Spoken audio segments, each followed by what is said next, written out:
Alors, pour terminer, Benoît Lahaye, qui est président et fondateur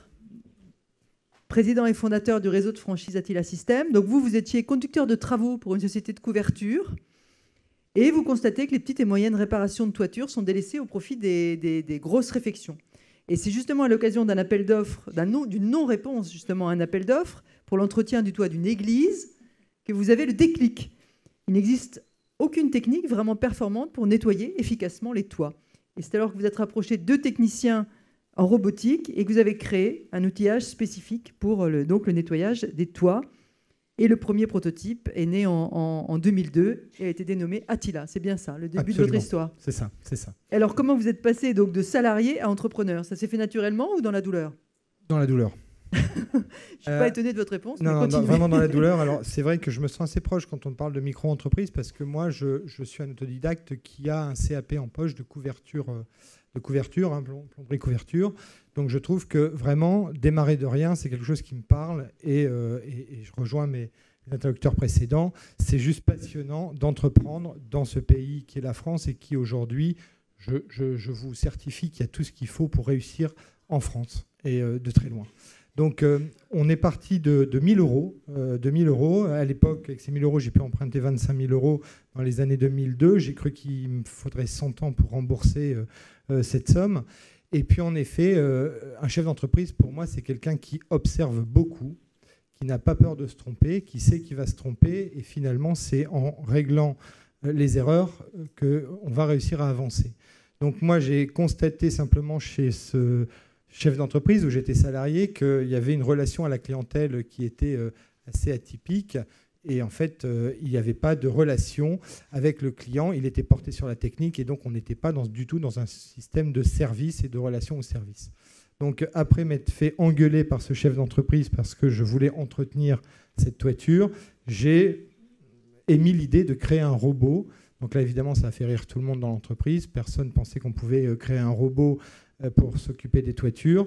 Et à force de persévérance et de ne pas lâcher, j'ai rencontré des personnes, puisque je me suis fait raccompagner à la porte par 4-5 sociétés industrielles qui me prenaient pour un huluberlu. Et à force de persévérance, j'ai réussi à monter ce robot avec ces 2 personnes. Ce premier chantier a été une réussite, on est dans les années 2003. Et puis, au-delà de simplement ce robot, l'idée est de dire on peut faire de la maintenance de toiture, amener de devenir le Midas de la couverture, faire de la prestation de service. La chose qui m'a frappé à ce moment-là, c'est comment on va le faire. Parce qu'on parle beaucoup d'entreprendre, on parle beaucoup de se bagarrer, mais on a aussi beaucoup parlé de réseaux sociaux, de trouver un moyen pour ne pas se retrouver isolé dans son coin. Et moi, je crois que l'ère industrielle est bien terminée. Ce qui a fait la richesse de l'Europe est terminé. Il va falloir travailler avec beaucoup plus d'intelligence collective. Je pense que le chef d'entreprise isolé n'a pas beaucoup d'avenir dans ce monde économique. Et donc, moi, je me suis tourné vers un modèle qui m'a paru intéressant parce que je me sentais moins seul, qui est le modèle de la franchise. Donc, le modèle de la franchise, c'est vous avez une idée et puis vous savez que vous ne savez pas. Hein, je rejoins aussi ce qui a été dit. Et que vous ne pourrez rien faire tout seul, ou que vous n'en avez pas envie.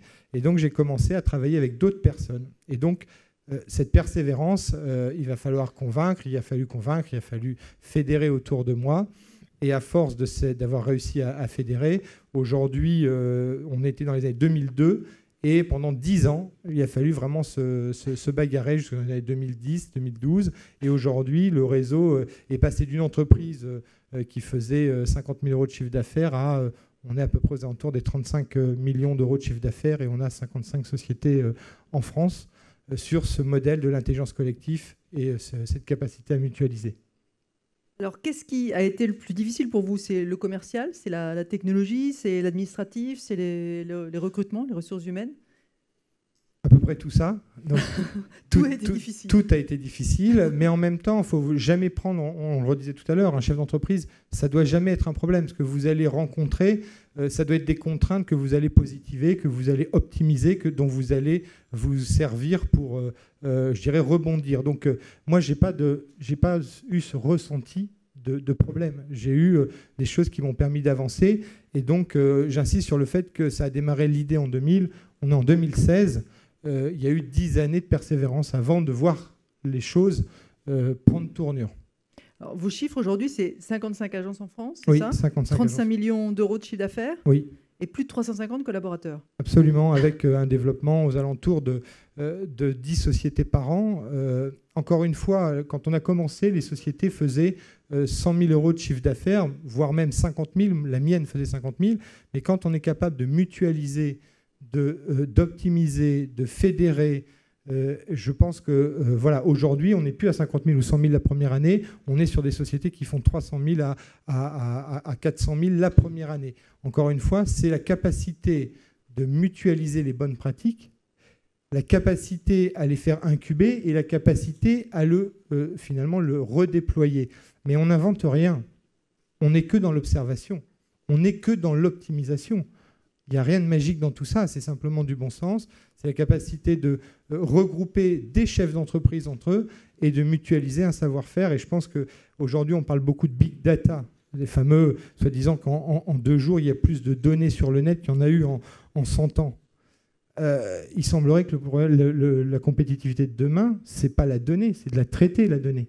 Donc il va falloir que nos chefs d'entreprise soient capables de traiter cette donnée. Parce que sinon, on ne sortira pas pour le coup de l'Europe, quoi, hein. Il va falloir apprendre à traiter. Et semble-t-il, ce n'est pas les problèmes technologiques, parce que les machines, on a passé le cap des Atari, donc on a des machines capables. L'enjeu va se jouer sur les hommes.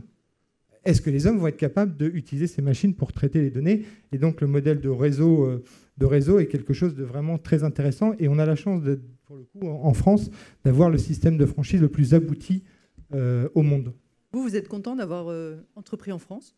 Ah oui, moi, je suis ravi d'avoir entrepris en France. Moi, je suis un fanatique de la France. Donc, moi, c'est vraiment quelque chose où, pour voir ce qui se passe, pour voyager un tout petit peu, il y a vraiment, on a un pays fantastique. Hein. Quand on voit la BPI, quand on voit que nous, on crée de l'emploi et on crée des sociétés, il y a un nombre de choses incroyables en France. Voilà, quand on sait qu'on peut créer une entreprise pour 150 000 euros et que 50% est couvert par l'État, ça n'existe nulle part ailleurs.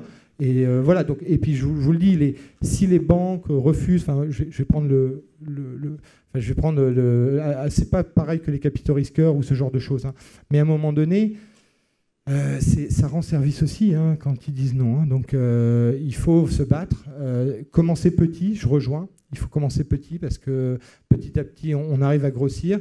Mais voilà, il faut vraiment la persévérance, c'est vraiment quelque chose qui paye. J'ai pour habitude de dire, il faut beaucoup, beaucoup, beaucoup de conviction, mais aucune certitude. Ce sera le mot de la fin. On vous applaudit.